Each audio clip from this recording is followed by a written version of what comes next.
Hello students, welcome to Magnet Brains. मैं रूपाली वर्मा आ गए हम फिर से नया एक चैप्टर लेकर। लेकिन उससे पहले हम आपको ये बताना चाहते हैं कि हमारे चैनल पर किंडरगार्टन से लेकर क्लास 12th का जितने भी वीडियोस आपके लिए हम लाते हैं वो टोटली आप फ्री देखते हैं। इसके लिए आपको कुछ भी पेमेंट नहीं करना पड़ता है।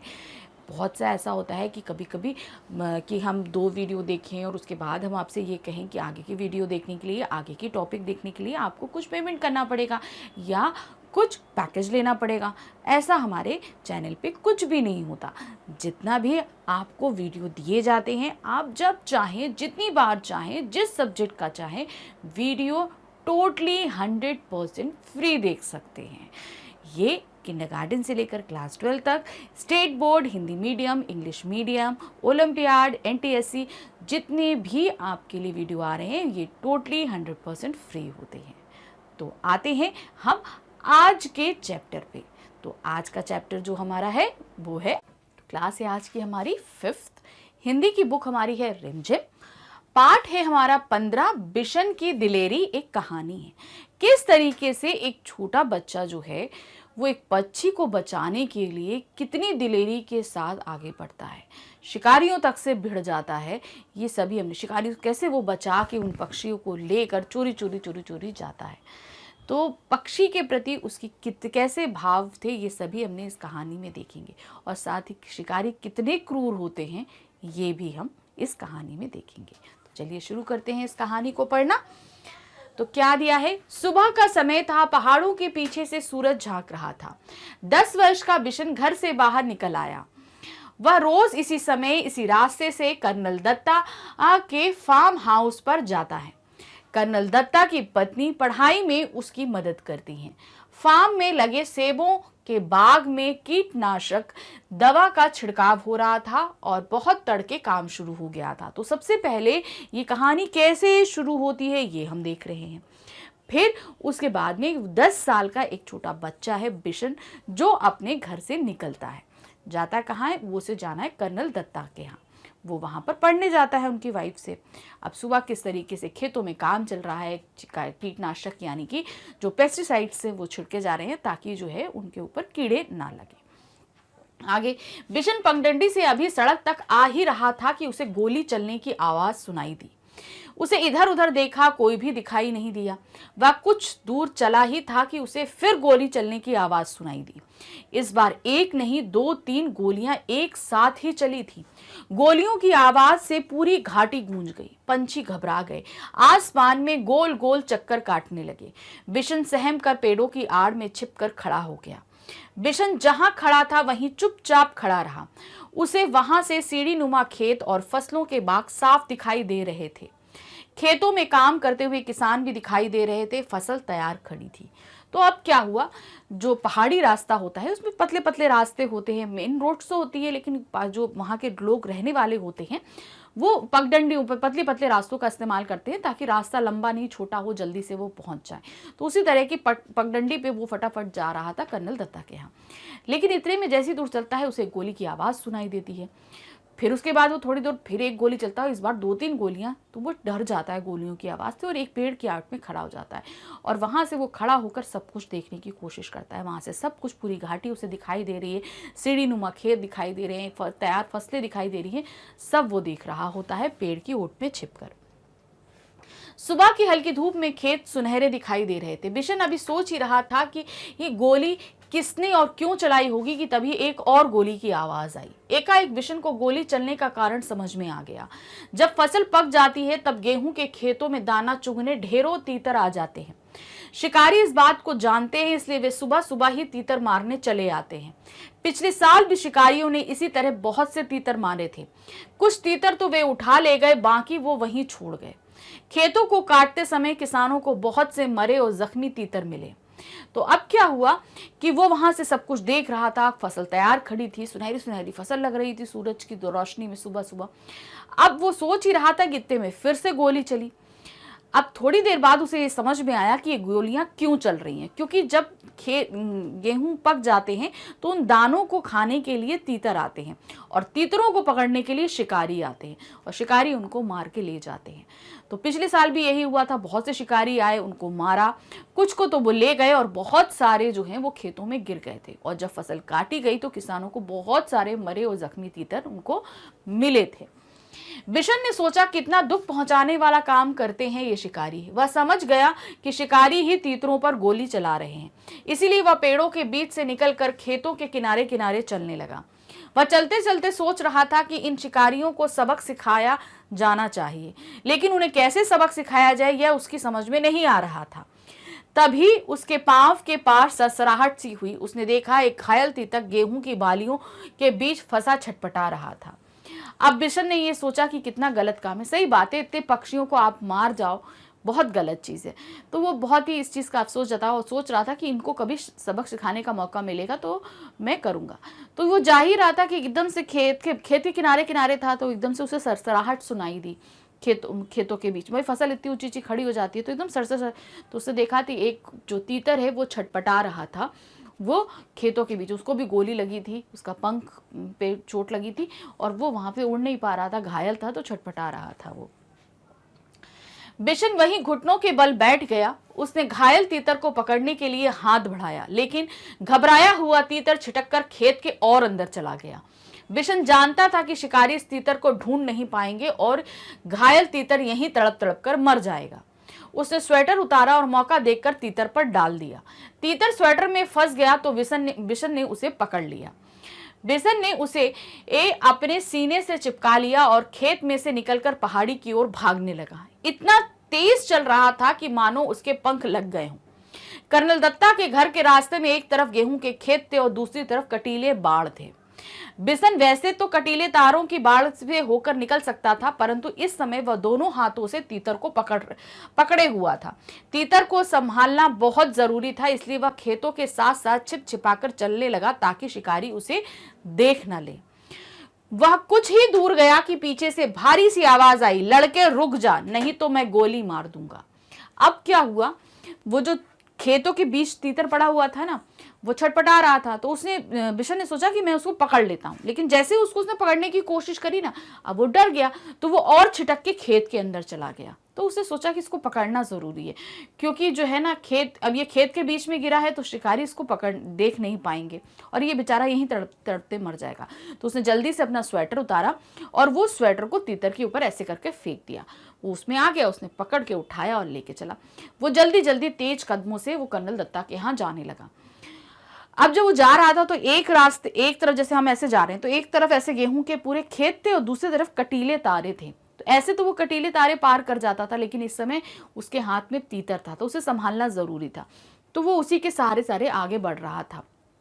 अब बहुत तेजी बढ़ रहा था, तो इतने में पीछे से एक बहुत भारी सी आवाज आई, रुक जा लड़के, नहीं तो गोली मार दूंगा। अब ये कौन था? ये था वही शिकारी जिसने गोली मारी थी तीतर को। लेकिन बिशन नहीं रुका, वह चुपचाप चलता रहा। रुकता है या नहीं, उस आदमी ने दोबारा चिल्लाकर कहा। तब तक बिशन कटीले तारों के पास आ गया था। उसका दिल तेजी से धड़कने लगा। आगे बढ़ना मुश्किल लग रहा था, लेकिन फिर भी वह रुका नहीं और ना ही उसने कोई जवाब दिया।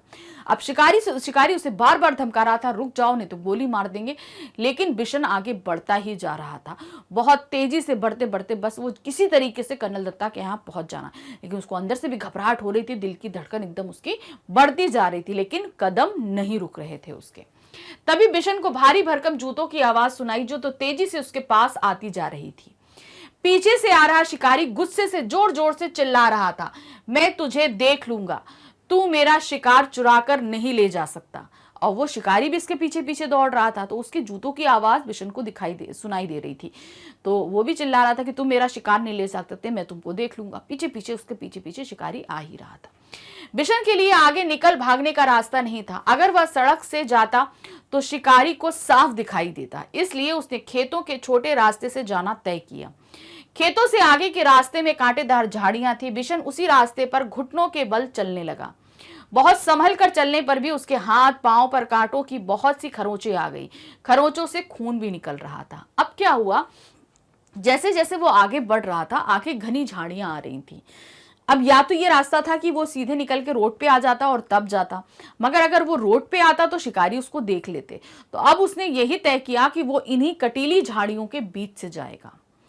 अब उसने क्या, खड़े होके जाता तो उसको ज्यादा लगता, तो वो बैठ के घुटने के बल रेंगता हुआ उन झाड़ियों के नीचे से जाने लगा। अब कटीली झाड़ियां थी तो उसको हर जगह खरोच लग रहा था, उसके कपड़े फट रहे थे और उन खरोचों से उसको खून भी निकलने लगा था। अब उसकी कमीज एक आस्तीन भी फट गई उसकी। वह जानता था कि कमीज फटने पर उसे मां की डांट खानी पड़ेगी, पर बिशन ने इस बात का संतोष था कि वह अब तक तीतर की जान बचाने में कामयाब रहा। झाड़ी के बाहर आकर वह सोचने लगा कि कैसे पहाड़ी के कोने से फिसलकर नीचे पहुंचा जाए, लेकिन उस कोने में घास बहुत ज्यादा थी और ओस के कारण फिसलन भी थी। बिशन थक कर वहीं एक किनारे बैठ गया। अभी वह बैठा ही था कि उसे पांवों की आहट सुनाई दी। आहट सुनते ही वह फिर उठकर दौड़ पड़ा। दौड़ते दौड़ते वह आधी ही पहाड़ी पार कर चुका था। उसके कपड़े पसीने से तरबतर हो गए, फिर भी वह रुका नहीं और किसी तरह कर्नल दत्ता के फार्म हाउस के पिछवाड़े पहुंच गया। पिछवाड़े दरवाजा खुला था। उसने ताड़ के पेड़ का सहारा लिया और फार्म हाउस के अंदर पहुंच गया। तीतर को वो वह बड़ी सावधानी के साथ अपने सीने से लगाए हुआ था। अब क्या हुआ, उसके कपड़े फट गए। तो कपड़े फटने से ये था कि मां अब डांटेगी। किसी तरीके से वो उन कटीली झाड़ियों से आगे निकल के अब वो बैठ के थोड़ा सुस्ता रहा था, थक गया था वो। तो इतने में वो सोच रहा था किस तरीके से, अब वो पहाड़ी के ऊपर था, उसे पहाड़ी के नीचे तरफ जाना था, वहां पे फार्म हाउस था। तो अब उसने सोचा कि अगर मैं यहाँ फिसल के जाता हूँ तो ज्यादा फिसलन थी, क्योंकि घास पे ओस पड़ी हुई थी, ओस मतलब पानी की वजह से वो थोड़ा नम हो गई थी। तो अब क्या फिसलेगा तो ज्यादा उसको मतलब हो सकता है कहीं इधर की वजह उधर चला जाए या एकदम खाई में गिर जाए, ये भी डर था उसको। तो वो जो सोचता है कि मैं कोई और तरीका चल के निकालता हूँ, लेकिन इतने में पीछे से उसको आवाज आती है कि उसका पीछा करते हुए अभी भी कोई आ रहा है। तो अब वो जल्दी से भागना शुरू करता है और भागते भागते भागते भागते जल्दी जल्दी वो फार्म हाउस पहुंच जाता है। फार्म हाउस में पीछे का दरवाजा खुला होता है और वो जल्दी से अंदर पहुंचता है। तीतर को एकदम कायदे से संभाले होता है कि इस तरह उसको और चोट ना लगे। फार्म हाउस में खामोशी थी, बस रसोई घर में प्रेशर कुकर की सीटी की आवाज आ रही थी। मुर्गियां अभी ही अपने दड़बे में ही थी और गुलाब चंद सामने का बरामदा साफ कर रहा था। अचानक कर्नल साहब के अल्सेशियन कुत्ता जोर जोर से भौंकने लगा। वह किसी अजीब अजनबी को देखकर ही इस तरह भौंकता था। बिशन समझ गया कि शिकारी इधर ही आ रहे हैं। उसने इधर उधर देखा ताकि वह तीतर को कहीं अच्छी तरह से छिपा सके। एक और शेड के नीचे बहुत सारा कबाड़ पड़ा था, उसी में एक टूटी टोकरी बिशन को दिखाई दी। ये ठीक है सोचते हुए उसने तीतर को टोकरी में रखकर स्वेटर से ढक दिया। घायल तीतर घबराया हुआ था, इसलिए चुपचाप पड़ा रहा। अब क्या हुआ, जब वो फार्म हाउस में दाखिल हुआ तो चारों तरफ सन्नाटा था। किचन में खाना बन रहा था तो कुकर की सीटी की आवाज आ रही थी। जहां वहां जितनी मुर्गियां थी वो सभी अपने धड़पे में थी। इतने में अचानक इस खामोशी को तोड़ते हुए कर्नल दत्ता का कुत्ता, अल्सेशियन कुत्ता, वो जोर जोर से भौंकने लगा। अब बिशन तो जान पहचान का था तो उसको देख के तो वो भौंक नहीं सकता था, तो जाहिर सी बात है कि कोई अजनबी था जिसको देखकर वो भौंक रहा था, और ये अजनबी थे वो शिकारी। तो जल्दी से वो आता है अंदर, एक जगह कबाड़ होता है, वहां से एक टूटी टोकरी निकालता है और उसके अंदर उस तीतर को रख देता है। अब तीतर घायल था, घबराया हुआ था, तो वो भी चुपचाप बिना फड़फड़ाए चूंचा किए वो उसी के अंदर पड़ा रहता है। तीतर को छुपाने के बाद बिशन ने सोचा कि अब बाहर चलकर देखना चाहिए, पर वह शिकारियों के सामने नहीं पड़ना चाहता था, इसलिए उसने छत पर चढ़कर बैठना ठीक समझा। बिना सीढ़ी के छत पर चढ़ना उसके लिए बहुत आसान काम था। वह अक्सर इस शेड की ढलवा छत के सहारे ऊपर चढ़ जाता था। अब बिशन ने यह सोचा कि भाई मैंने छिपा तो दिया, अब शिकारी आए ये भी देखना चाहिए, अगर सामने पड़ जाएगा तो तुरंत शिकारी बोल लेंगे भाई यही लड़का है, तो सामने नहीं पड़ता। उसने छत पर बैठकर सारी चीजें सुनने की कोशिश करने लगा। वो छत पर चढ़ना उसके लिए बहुत आसान था क्योंकि पहले भी वो वहां पर बैठ चुका था। बिशन लकड़ी के खंबे पर बंदर की तरह छलांग लगाकर लटक गया और ऊपर की ओर खिसकते खिसकते छत पर जा पहुंचा। खपरेल की ढलावदार छत थी, इसलिए वह चिमनी के पीछे छिपकर बैठ गया ताकि वह किसी और को दिखाई ना दे, लेकिन वह स्वयं सब कुछ देख सकता था। तो छत पर चढ़ा, चिमनी के पीछे चुपचाप छिपकर बैठ गया। वहां से वो सब देख सकता था लेकिन उसे कोई नहीं देख सकता था। उसने देखा दो शिकारी इधर ही चले आ रहे हैं और उनको देखकर कर्नल साहब का अल्सेशियन कुत्ता जोर जोर से भौंक रहा है। शिकारी आ रहे थे और कुत्ता भौंक रहा था। कर्नल ने कुत्ते को डांटा, चुप रहो, पर वह ना माना। पिछले दोनों पांवों पर खड़े हो वह उछल उछक कर भौंकने लगा। कर्नल ने मना भी किया कि नहीं भौंको, लेकिन वो अजनबियों को देखकर पूरी तरह पागल हो गया था और खूब जोर से भौंक रहा था। वे दोनों शिकारी करीब आ गए तो कर्नल ने रौबदार आवाज में पूछा, कौन हो तुम, यहाँ किस लिए आए हो? फिर वो अजनबी थे तो कर्नल ने तुरंत पूछा, कौन है भाई, आप लोग कौन है? साहब हम शिकारी हैं, हर साल यहाँ शिकार के लिए आते हैं। उन्होंने सीधे बोला कि हम शिकारी हैं और हम यहाँ हर साल शिकार के लिए आते हैं।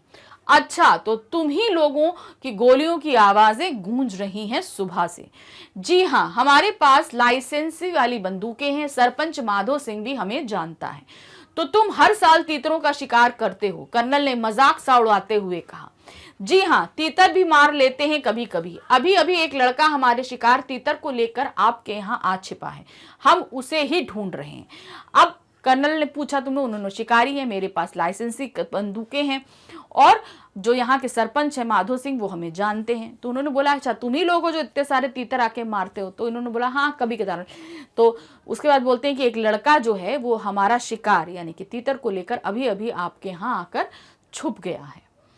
अच्छा, तुम जो इतने सारे तीतर मारते हो उनका क्या करते हो? कर्नल साहब ने पूछा। कर्नल ने पूछा कि भाई इतने सारे तीतर मारते हो तो करते क्या हो? सीधी सी बात है साहब, खाते हैं। दूसरे शिकारी ने जवाब दिया। फिर कुछ रुककर बोला, अब तो उस लड़के को ढूंढवा दीजिए साहब, वह इधर ही कहीं छुपा है। तो शिकारी ने दो शिकारी थे तो एक शिकारी ने बोला कि भाई खाते हैं, दूसरे शिकारी ने बोला कि भाई अब वो लड़के को ढूंढवा दीजिए, आपने भाई सवाल जवाब कर लिए हूं। कर्नल दत्ता ने उनकी बात पर कोई ध्यान नहीं दिया, मतलब उन्होंने बोला ना ढूंढवाने के लिए, उसे कोई ध्यान नहीं दिया और गुस्से से कहा, कैसे हो तुम लोग, हर साल आकर इतने तीतर मार डालते हो, कुछ को खा लेते हो और बाकी को घायल कर कर यहाँ तड़प तड़प कर मरने के लिए छोड़ जाते हो। जब फसल कटती है तो ढेरों मरे हुए तीतर मिलते हैं।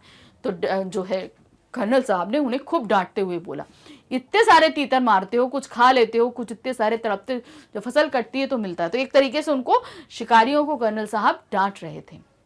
कर्नल दत्ता की बात सुनकर वे दोनों घबरा गए। अब डांट सुन के घबरा भाई, तो कर्नल रॉब, ऊपर से डांट पड़ रही है तो उसे घबराएंगे ही। फिर क्या हुआ, उन्हें उम्मीद नहीं थी कि कर्नल इस तरह उन्हें डांट देंगे। कर्नल दत्ता ने उन्हें इतना ही कहकर नहीं छोड़ा, आगे बोले, पक्षियों को मारने और उससे ज्यादा उन्हें घायल कर कर छोड़ जाने में तो कोई बहादुरी नहीं है। अब तुम दोनों यहां से जा सकते हो, यहां तुम्हारा कोई तीतर वीतर नहीं है। अब जाते क्यों नहीं हो, खड़े क्यों हो? अब कि उन्होंने बोला कि भाई ये तो बहुत गलत बात है और डांट के उन लोगों को वहां से भगा देते हैं, जाओ यहां तुम्हारा कोई तीतर वीतर नहीं है। बिशन चिमनी के पीछे से सब देख रहा था और सुन रहा था। वे दोनों शिकारी बिना कुछ बोले मुड़े और वापस चले गए। अब इतनी डांट खाने के बाद क्या बोलते भाई, चुपचाप मुड़े और वापस चले गए। तभी बिशन छप्पर से शेड पर होता हुआ नीचे कूद पड़ा। उसने तीतर को उठा लिया और घर में घुसते ही मालकिन को पुकारने लगा, बहू जी जल्दी आइए, यह बहुत जख्मी है, आकर इसे देखिए। वो जल्दी, जब उसने देखा कि शिकारी चले गए तो जल्दी से नीचे उतरा, तीतर को उठाया और अंदर घुसा। तो कर्नल दत्ता की वाइफ को पुकारते हुए, बहू जी ये बहुत घायल है, तो जल्दी आइए, इसको यहाँ आकर देखिए। बिशन की आवाज सुनकर कर्नल दत्ता भी अंदर आ पहुंचे और बोले, अच्छा तो तीतर चुराने वाला लड़का तू ही था। वो समझ गए कि शिकारी जिसके लिए आए थे वो बिशन ही था। क्या करता बाबूजी, इसे बहुत चोट लगी थी, अगर मैं ना लाता तो यह मर जाता। अब तो इसका क्या करेगा? कर्नल पूछते, भाई क्या करोगे? इसे पालूंगा बाबूजी, बिशन ने कहा। तो भाई जाहिर सी बात है, लाए हो तो करोगे क्या, इलाज करेंगे और फिर उसको पालेंगे। कर्नल साहब मुस्कुरा दिए। उन्होंने घायल तीतर को देखा, उसका एक पंख टूट गया था, अब शायद ही वह उड़ सकता था।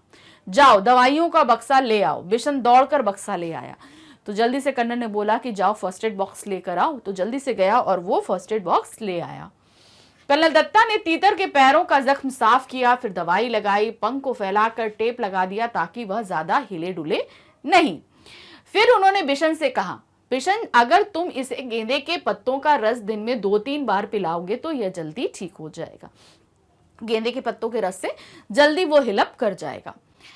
तब तक बहू जी एक कटोरी में दलिया ले आई, यानी कि जो कर्नल दत्ता की वाइफ थी वो एक कटोरी में थोड़ा सा दलिया लेकर आई और तीतर को दलिया खिलाते हुए बोली, इसे रोज दलिया भी खिलाना बिशन, तीतर को दलिया बहुत पसंद होता है, मतलब उसका फेवरेट फूड है दलिया, तो उसको जरूर खिलाना और उसको ताकत भी मिलेगी। तब तो यह बिशन के पीछे पीछे घूमता रहेगा। कर्नल ने हंसते हुए बोला। अगर खिलाएगा तो भाई उसका फेवरेट बन जाएगा और तीतर जो है वो बिशन के पीछे पीछे रहेगा। अच्छा बिशन, तुम जानते हो तीतर कैसे बोलता है? बहूजी ने पूछा। अब जो बहूजी थी उन्होंने पूछा, क्या तुम्हें पता है तीतर जो है वो बोलता कैसे है? तो बिशन ने अपने हाथों को मुंह पर रखकर तीतर की आवाज निकाली, quack quack quack. Colonel Datta ठाका मार के हंसने लगे। वो भाई एक बच्चा ही था, उसने तुरंत ही बताया क्वाक क्वाक करके आवाज निकालता। कभी आपको तीतर की आवाज सुननी हो ना तो रात में देखिए सभी पक्षी सो जाते हैं, सिर्फ तीतर जो है ना वो उड़ता है और उसके आवाज बहुत तेज होती है, तो वो उसकी क्वाक क्वाक की आवाज रात में आपको सुनाई देगी। बहू जी भी मुंह पर पल्लू रखकर हंसने लगी। सभी हंसने लगे, कर्नल दत्ता भी हंसने लगे और बहू जी भी हंसने लगी। बिशन भी हंसता हुआ हिरन की तरह छलांगे लगाता तीतर के साथ वहां से अपने घर की ओर भाग चला। अब बिशन ने उसको बचा लिया था और उसको बहुत ही प्राउड भी फील हो रहा था। वो भी हंसता मुस्कुराता तीतर के साथ अपने घर को चला गया। तो देखा एक 10 साल का बच्चा कितनी ज्यादा बिना डरे, इतनी मेहनत करते हुए, इतनी चोट खाते हुए एक तीतर की जान बचा लिया। इसलिए पक्षी बहुत अनमोल होते हैं, इनका हमें बहुत ध्यान रखना चाहिए। हमारे पर्यावरण, हमारे एनवायरनमेंट के लिए पक्षी, ये जानवर बहुत ही ज़रूरी होते हैं। तो ये जो कहानी है ये प्रतिभा नाथ जी ने हमारे सामने रखी है।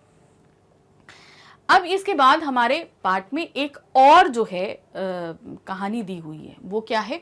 रात भर बिलखते चिंघाड़ते रहे। तो यहाँ जो एक कहानी हम पढ़ेंगे कि जैसी भावनाएं हमारे अंदर होती हैं वैसी भावनाएं हाथियों में भी होती हैं, इवन सभी जानवरों में होती है। तो यहाँ पर हाथियों का उदाहरण हमारे सामने रखा गया है। हमारे कोई अपना होता है, किसी को चोट लग जाए, कोई हमसे बहुत दूर चला जाए तो हमें कितना बुरा सा फील होता है। तो जानवर इन फीलिंग्स को हमारी तरह रो के, चिल्ला के, इस तरीके से बता के नहीं बयां कर सकते, लेकिन फीलिंग उनके अंदर भी यही होती है। तो यहाँ पर एक कहानी हम ऐसी ही पढ़ेंगे। तो चलिए शुरू करते हैं। यहाँ पर क्या दिया है? उड़ीसा राज्य के सिंपलीपाल गांव टाइगर रिजर्व में 25 हाथियों का झुंड रहता था। इस झुंड में कुछ धुई भी थी। अब धुई क्या होती है? जिन हाथियों के साथ दुधमुहे बच्चे हों उन्हें धुई कहते हैं। मतलब अभी अभी बच्चों का जन्म हुआ हो और वो सिर्फ माँ का दूध पीते हो, मतलब अभी वो घास वास नहीं खाते, तो ऐसी हाथियों को क्या बोला जाता है? धुई बोला जाता है। दांव लगे तो हाथी के छोटे बच्चे को शेर मार लेता है। झुंड के बड़े दंतैल और बड़ी हथनियां बच्चों की रक्षा करते हैं। तो अब क्या हुआ, जो है आपके सिंपलीपाल जो गांव रिजर्व था हाथियों का, वहां पर 25 हाथियों का झुंड रहता था। उसमें कुछ धुई थी, मतलब जिनके तुरंत बच्चे हुए थे, छोटे छोटे बच्चे थे उनके।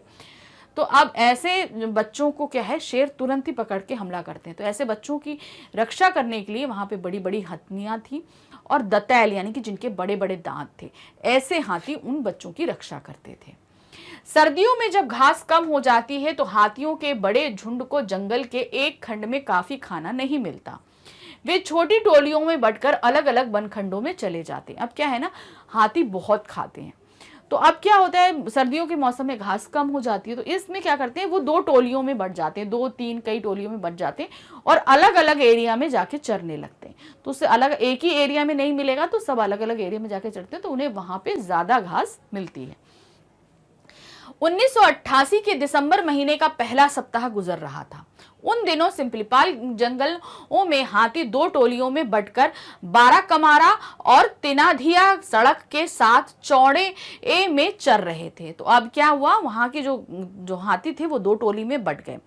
एक टोली कहाँ चली गई? बाराकमारा में, और दूसरा तिनाधिया, यहाँ पर सड़क के किनारे किनारे वो लोग चरने लगे।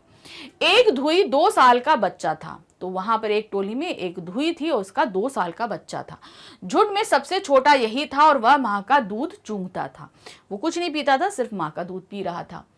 इस बच्चे ने जंगल की घास पत्ती को मुंह लगाना शुरू कर दिया था, मतलब अब वह दूध के साथ साथ नरम घास को भी खाना शुरू कर रहा था। झाड़ियों, पेड़ों, पगडंडियों को जानने पहचाने की स्वाभाविक इच्छा उसमें पैदा हो चुकी थी।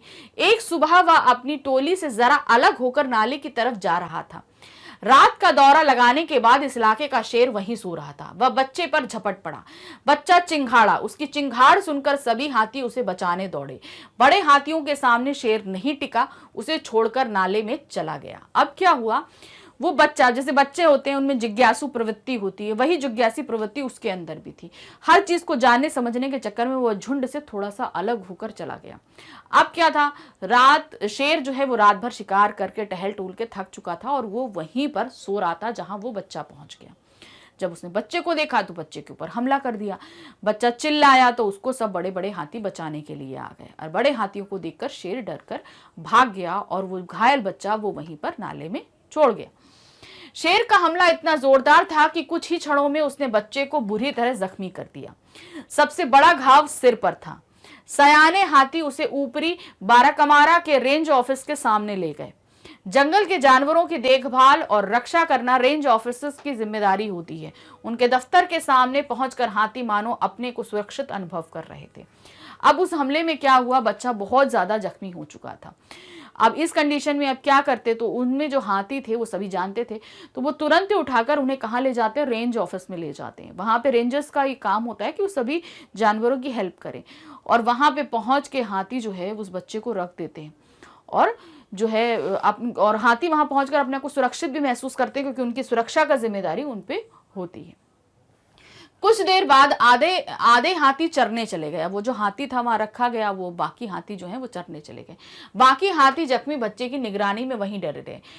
उसकी माँ सूंड से घास का पूला उठाकर चंवर डुलाती रही जिसमें घाव पर मक्खियां ना बैठे। उसकी आंखों से आंसुओं की धार टपक रही थी।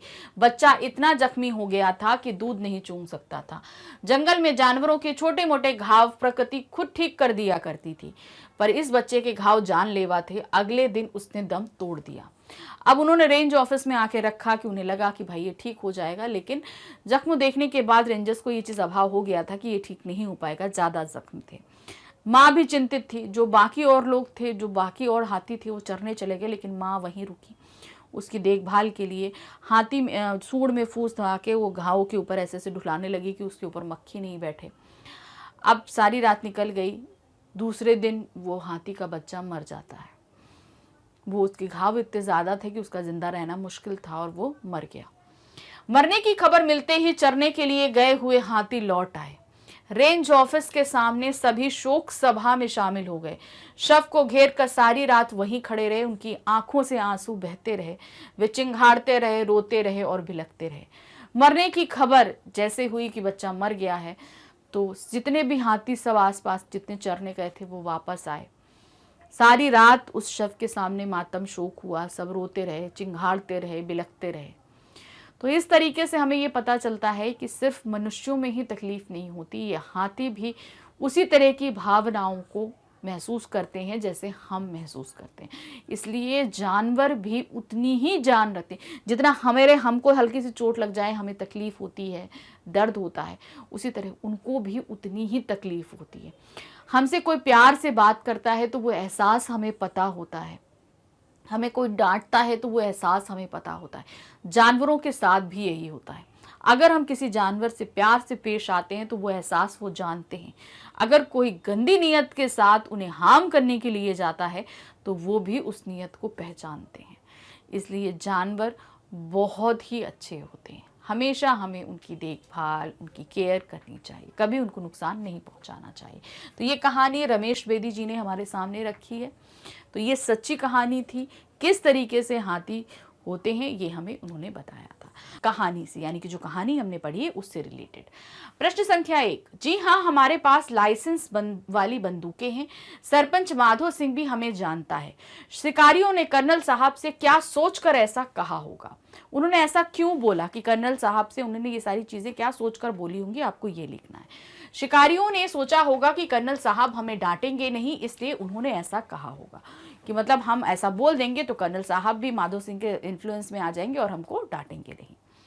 नेक्स्ट है प्रश्न संख्या 2, बिशन घायल तीतर को क्यों बचाना चाहता था? क्या कारण था कि बिशन जो है वो घायल तीतर को बचाना चाहता था? तो उसका सही क्या था? बिशन घायल तीतर को इसलिए बचाना चाहता था क्योंकि उसे शिकारियों द्वारा तीतरों को मारना बहुत बुरा लगता था। वैसे भी वह जानता था कि शिकारी इस तीतर को खेत में ढूंढ नहीं पाएंगे और घायल तीतर यहीं तड़प तड़प कर अपने प्राण दे देगा। उन्हें ये लग रहा था कि तीतर जो है उनको ढूंढ मतलब जो है शिकारी उन तीतर को ढूंढ नहीं पाएगा जो घायल है, और ये यहीं तड़प कर मर जाएगा। और ऐसे भी तीतरों को, पक्षियों को मारना अच्छी बात नहीं होती और वो बिल्कुल भी पसंद नहीं करता था। प्रश्न संख्या 3 है, घायल तीतर को बचाने के लिए उसे किस तरह की परेशानियां हुई थी? जो घायल तीतर था उसको बचाने के लिए कैसे कांटेदार झाड़ियों से जाना पड़ा था, घुटने के बल जाना पड़ा था, शिकारी पीछे से दौड़ रहे थे, सभी कुछ जो था, उसकी शर्ट फट गई थी, उसको खून भी बहने लगा था घावों से। तो क्या क्या हुआ था, उसे कांटेदार झाड़ियों के रास्ते जाना पड़ा, वह घुटनों के बल चल रहा था जिस कारण उसके हाथ पांव में कांटे भी चुभ गए थे। वह काफी देर तक दौड़ता रहा जिससे उसकी कमीज पसीने से गीली हो गई थी, वह फट गई थी। तो ये सभी मुश्किलें उसको रास्ते में आई थी। अगला क्वेश्चन है, घायल तीतर अगर तुम्हें मिला होता तो तुम उसे पालते या अच्छा होने पर छोड़ देते? क्यों? अगर तीतर आपको मिलता तो आप क्या करते? जब वो सही हो जाता तो आप उसे पाल लेते या उसे छोड़ देते कि भाई तुम उड़ जाओ, और तुम ऐसा क्यों करते? तो क्या था, घायल तीतर अगर हमें मिलता तो हम उसे अच्छा होने पर छोड़ देते, क्योंकि सभी पशु पक्षियों को अधिकार है, सभी पक्षी स्वतंत्र रहकर ही खुश रहते हैं। पक्षियों को कभी भी पिंजरे में नहीं रखना चाहिए, वह स्वतंत्र आकाश में उड़ने वाले पक्षी हैं, उनको बांध के रखो तो उन्हें बिल्कुल भी अच्छा। अब आपको जरा एक जगह बांध के रख दिया जाए, आपको एक कमरे में कैद कर दिया जाए तो आपको बिल्कुल अच्छा नहीं लगता। उसी तरह पक्षी भी होते हैं, उनको भी अगर हम कैद करते हैं तो उन्हें बिल्कुल भी पसंद नहीं आता है।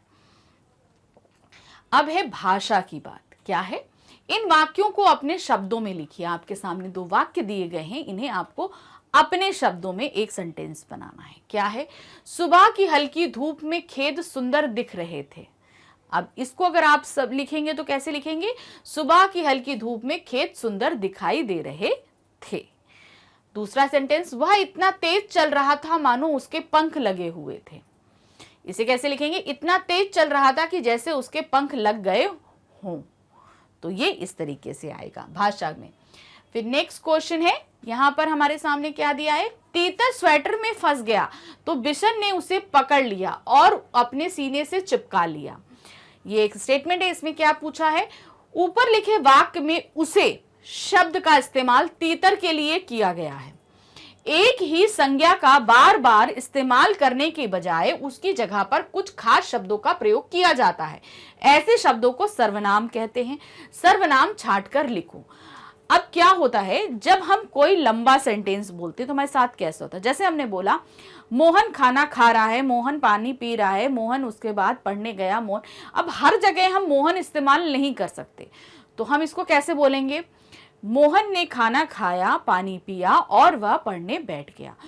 उसको बहुत जोर से नींद आ रही थी इसलिए थोड़ी देर पढ़कर वो सो गया। अब मोहन के लिए दोबारा हमने शब्द इस्तेमाल किया उसको, हम बार बार मोहन शब्द का इस्तेमाल नहीं कर सकते थे। अब संज्ञा के लिए हम जिन शब्दों का इस्तेमाल करते हैं, संज्ञा के स्थान पर हम जिन शब्दों का इस्तेमाल करते हैं उन्हें हम सर्वनाम कहते हैं।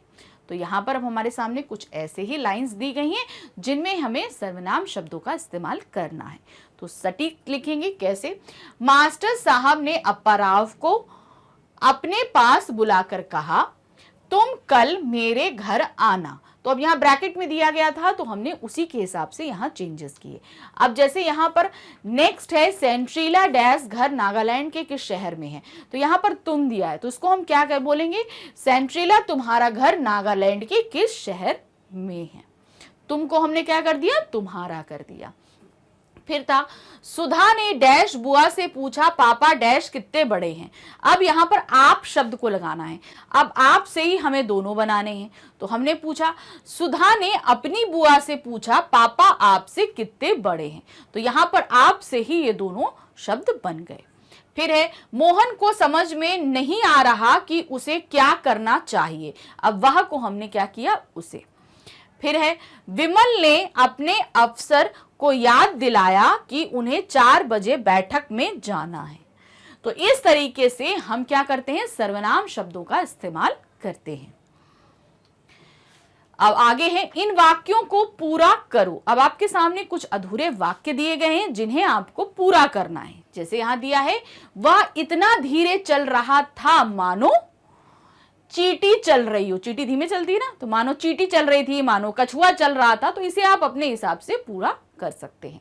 फिर है, रात में चमकते तारे ऐसे दिख रहे थे मानो आकाश में तारों की चादर बिछी हो, या मानो बहुत सारे जुगनू उड़ रहे हों।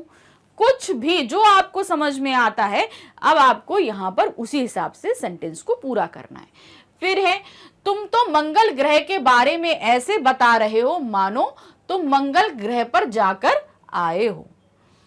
फिर नेक्स्ट है, बिल्ली चूहे को ऐसे ललचाई नजरों से देख रही थी मानो अभी खा जाएगी। तो यहां पर आपको सेंटेंस अपने हिसाब से पूर्ण करने हैं। आगे है, फसलों के इर्द गिर्द। हमने यहां पर देखा था ना पार्ट में कि गेहूं की फसल पकी थी, तो हमें भी फसलों के बारे में यहां पर कुछ बताना है। क्या दिया है, इस कहानी में सेबों के खेत और सीढ़ी नुमा खेत का जिक्र आया है। अनुमान लगाकर अगर बताओ कि यह कहानी भारत के किस भौगोलिक क्षेत्र की होगी और वहां सीढ़ी नुमा खेती क्यों की जाती होगी। देखिए क्या होता है, ये सीढ़ी नुमा खेती जो है वो हमेशा जो है पहाड़ी इलाकों में करी जाती है। कारण ये होता है वहां पे समतल जमीन नहीं होती, तो क्या किया जाता है, ऐसे करके सीधे ऐसे, फिर ऐसे ऐसे करके सीढ़ी नुमा खेत बनाए जाते हैं, जिनसे थोड़ा सा जगह मिल जाती है खेती करने के लिए, और साथ ही पानी के ठहरने की जगह भी मिल जाती है। खेतों अगर सीधा ढलान पे बनाएंगे तो पानी ठहरेगा नहीं। तो कैसे लिखेंगे, ये कहानी भारत के उत्तरी भाग की होगी, वहां सीढ़ी नुमा खेती समतल भूमि के अभाव के कारण की जाती है। हिमाचल या कश्मीर ही ऐसे भाग है, वैसे भी इन क्षेत्रों में भारी वर्षा और बर्फबारी के कारण सीढ़ीनुमा खेत बनाए जाते हैं, जिससे पानी फसलों को नष्ट ना कर सके, क्योंकि बहुत ज्यादा बारिश होगी भर के वो फसलों को नष्ट कर सकते हैं, इसलिए ऐसी खेती की जाती है। प्रश्न संख्या 2 है, सेबों के बाग में कीटनाशक दवा का छिड़काव हो रहा था। यूं तो कीटनाशक ये से दवाएं फसलों, सब्जियों और अनाज की फसलों को कीड़ा लगाने से बचाती हैं, पर अब क्या है, जो कीटनाशक दवाइयां होती है ना वो क्यों करी जाती हैं, ताकि फसलों में, फलों में इनमें कीड़े ना लगने पाए। लेकिन अब इसी स्टेटमेंट पे कुछ क्वेश्चन पूछे। क्या पूछा है, ये कीटनाशक दवाएं कीड़ों को नष्ट करती हैं, इससे इनका सेवन करने से क्या हमें भी नुकसान होगा, पता करो और कक्षा में बातचीत करो। देखिए क्या होता है, जो ये कीटनाशक दवाइयां होती हैं ये कीड़ों को तो मारती हैं, लेकिन ये हम पर इतना असर नहीं करती। लेकिन तब भी चूंकि एक छिड़काव होता है, इसलिए हमें हमेशा फलों और सब्जियों को अच्छी तरह धोकर, रगड़कर धोकर खाना चाहिए, कभी भी ऐसे नहीं खाना चाहिए। तो कैसे लिखेंगे, फलों, सब्जियों और अनाज की फसलों को कीड़े से बचाने के लिए कीटनाशक दवाएं छिड़की जाती हैं। ये कीटनाशक दवाएं कीड़ों को नष्ट करती हैं, लेकिन इनमें जहर की मात्रा बहुत ही कम होती है, इसलिए इनके सेवन से नुकसान नहीं होता। लेकिन फिर भी वह कीटनाशक हमारे पाचन तंत्र पे थोड़ा बहुत असर डालते हैं, इसके लिए इनके सेवन से पहले अच्छे से धोना चाहिए, क्योंकि कई बार कोई भी गलत चीज जाएगी तो पेट पे असर तो डालेगी ही डालेगी, इसलिए इनको हमेशा अच्छे से धोकर ही खाना चाहिए। ऐसे में फलों और सब्जियों का इस्तेमाल करने से पहले किन किन बातों को ध्यान रखना चाहिए, मतलब कीटनाशक दवाइयों का छिड़काव होता है, ये हम सभी जानते हैं। तो इस कंडीशन में अगर हम फलों और सब्जियों का इस्तेमाल करते हैं तो हमें किन किन तरह की सावधानियों को बरतना चाहिए। क्या दिया है, फलों और सब्जियों को कीड़े से बचाने के लिए कीटनाशक दवाओं का छिड़काव किया जाता है, इसलिए फलों और सब्जियों को खाने से पहले अच्छी तरह धोना चाहिए, सब्जियों को पकाकर खाना चाहिए, कटी हुई सब्जियों या फलों को नहीं खाना चाहिए। अगर आपके घर में कोई कटी सब्जी या फटी सब्जी आ जाती है तो उसे पूरा का पूरा उठाकर फेंक दीजिए, क्योंकि जाहिर सी बात है उस सब्जी के अंदर वो कीटनाशक दवा जा चुकी है, इसलिए वो सब्जी अंदर से पूरी तरह जहरीली हो चुकी है। क्योंकि हम ऊपर से तो धो सकते हैं, अंदर से धोना मुश्किल हो जाएगा। इस कंडीशन में वो सब्जी हमें फेंक देनी चाहिए, जो भी कटी या फटी हो। अब क्या है, तुम्हारे आसपास, आपके आसपास क्या क्या चीजें हैं देखिए। कर्नल दत्ता ने घायल तीतर को गेंदे की पत्तियों का रस पिलाने के लिए कहा। पत्तों का इस्तेमाल कई कामों के लिए होता है, नीचे लिखी पत्तियों का इस्तेमाल किस लिए होता है, तुलसी, नीम, मीठा नीम, आम, अमरूद, तेज पत्ता, केला, सागवान। तो आप अगर देखेंगे तो घरेलू तौर पे हमें इन पत्तियों का इस्तेमाल हम बहुत तौर पर करते हैं। जैसे तुलसी है, तुलसी देखिए अक्सर चाय वगैरह में डाली जाती है, डालते हैं ना। तो और भी जैसे मीठा नीम है, सब्जियों के तड़के में लगता है, नीम को पीस कर जो है वो फोड़े फुंसी पे भी लगाया जाता है। तो बहुत तरीके से इस्तेमाल किया। आपको खाली इनके इस्तेमाल के तरीके मम्मा से पापा से पूछिए, बात करिए और तब लिखिए। तो यहाँ पर कैसे है, पहला है तुलसी, पूजा पाठ करने तथा चाय में डालने में प्रयोग होती है। नीम, फोड़े फुंसी पे लगाने तथा दवाइयों में प्रयोग होता है। मीठा नीम यानी कि करी पत्ता सब्जियां या दाल बनाने में प्रयोग होता है। आम, पूजा पाठ और हवन आदि में प्रयोग होता है। आम का पत्ता देखिए कि पूजा पाठ में भी इस्तेमाल, कलश में लगाया जाता है, कई तरीके से इस्तेमाल किया जाता है। अमरूद, दवाइयों में प्रयोग होता है। अमरूद का जो पत्ता होता है वो दवाई के रूप में इस्तेमाल किया जाता है। तेज पत्ता, आप लोग देखते हो ना कभी पुलाव बनता है तो मम्मा इतना बड़ा सा पत्ता एक डालती है, उसको बोलते हैं तेज पत्ता। सब्जी में डालते तथा मसाले बनाने में प्रयोग होता है। केला, पूजा पाठ तथा भोजन करने में प्रयोग होता है। पूजा पाठ के लिए केले का मंडप बनाया जाता है। साथ ही आप जाएंगे तो ट्रेडिशनल वे से कहीं आपको खाना दिया जाएगा तो वहां पर केले का पत्ता बिछा दिया जाता है और उस पर खाना लगाकर दिया जाता है। सागवान, दोने पत्तल बनाने तथा कपड़ों की रंगाई में प्रयोग होता है। सागवान का आप देखते होंगे दोने वगैरह मिलते हैं ना, कभी आप जाओ कहीं समोसा दोने में मिलता है, कहीं पत्तल उत्तल में खाने को दिया जाता है, तो ये सभी सागवान के पत्ते से बनाया जाता है। प्रश्न संख्या 2 है, कर्नल साहब के कहने पर बिशन दौड़कर दवाइयों का बक्सा ले आया। इसे तुम प्राथमिक चिकित्सा बॉक्स या फर्स्ट एड बॉक्स के नाम से जानते हो, हम सभी जानते हैं इसे। इस बक्से में क्या क्या चीजें होती हैं, यानी कि फर्स्ट एड बॉक्स में क्या क्या चीजें रखी होती हैं, हम सभी को पता है। बैंडेज होता है, सिजर होती है, कुछ एंटीसेप्टिक क्रीम्स होती हैं और डिटॉल होता है। इस तरीके से तो क्या होता है, इस बक्से में कपड़ों की पट्टी, रुई, डिटॉल, कटने छिलने की दवाई, कैंची, चिमटी आदि चीजें रखी होती हैं। इसका इस्तेमाल कब कब किया जाता है, अब ये फर्स्ट एड बॉक्स का इस्तेमाल हम कब कब करते हैं, इसका इस्तेमाल मामूली चोट लगने या छोटे मोटे उपचार के लिए किया जाता है। जब हमें छोटी मोटी कटपिट हो जाती है तब के प्राथमिक यानी कि पहला, अगर ज्यादा है तो हमें डॉक्टर के पास जाना पड़ता है, लेकिन उससे पहले हमें क्या करना पड़ता है कि हल्का सा घाव को साफ करके उसे डिटॉल वगैरह लगा लीजिए, ऐसा हम कर सकते हैं। फिर डॉक्टर को हमें दिखाना पड़ता है। फिर है, तुमने पर्यावरण अध्ययन में पढ़ा होगा कि पहाड़ी क्षेत्रों में आमतौर पर छतें ढलावदार बनाई जाती हैं। सोचकर बताओ कि ऐसा क्यों होता है। कर्नल दत्ता के यहाँ भी ढलावदार छत थी जिसके ऊपर बिशन जाकर बैठा था। तो पहाड़ी क्षेत्रों में ये ढलावदार छतें क्यों बनाई जाती हैं, क्या कारण है। पहाड़ी क्षेत्रों में आमतौर पर छतें ढलावदार बनाई जाती हैं क्योंकि इन क्षेत्रों में बर्फ आदि पड़ती रहती है जो छत पर जमा हो सकती है, जिससे मकान गिरने का खतरा हो जाता है। क्या होता है, इनमें बर्फ मतलब बहुत ज्यादा स्नोफॉल होता है, तो उसमें अगर बर्फ पड़ती रहेगी, सीधा ऐसे छत होगा तो क्या होगा, पड़ती रहेगी, उस कंडीशन में क्या होगा, छत गिरने का। ढलावदार से कैसे होगा, ऐसे करके जो है बर्फ नीचे की तरफ जाती रहेगी तो प्रेशर नहीं पड़ेगा, जिससे वो गिरेगी नहीं, दबेगी नहीं छत और मकान ढहेगा नहीं। अब है पहाड़ी इलाका, क्योंकि ये कहानी हमारी कहाँ की थी, पहाड़ी इलाके की थी, तो इसके बारे में क्या पूछा है। इस कहानी में पहाड़ी, घाटी शब्दों का इस्तेमाल हुआ है। पहाड़ी इलाके से जुड़े हुए और शब्द सोचकर लिखो, जैसे ढलान, चट्टान आदि। अब क्या है, पहाड़ी इलाके से जुड़े आपको शब्दों को ढूंढना है। अब ये शब्द क्या होंगे देखिए, ढलान, चट्टान, टेढ़ा मेढ़ा, कंटीला, सकरा, पथरीला, ऊंचा नीचा, कठोर, शुष्क, खुला, बर्फीला, चट्टानी, असमतल, सीढ़ी नुमा, पगडंडी, झाड़ी, छप्पर, बर्फबारी, चोटियां, ऐसे बहुत सारे शब्द हैं जो हम पहाड़ी क्षेत्रों से जुड़े बता सकते हैं, तो उन्हें आप यहां पर लिख दीजिएगा।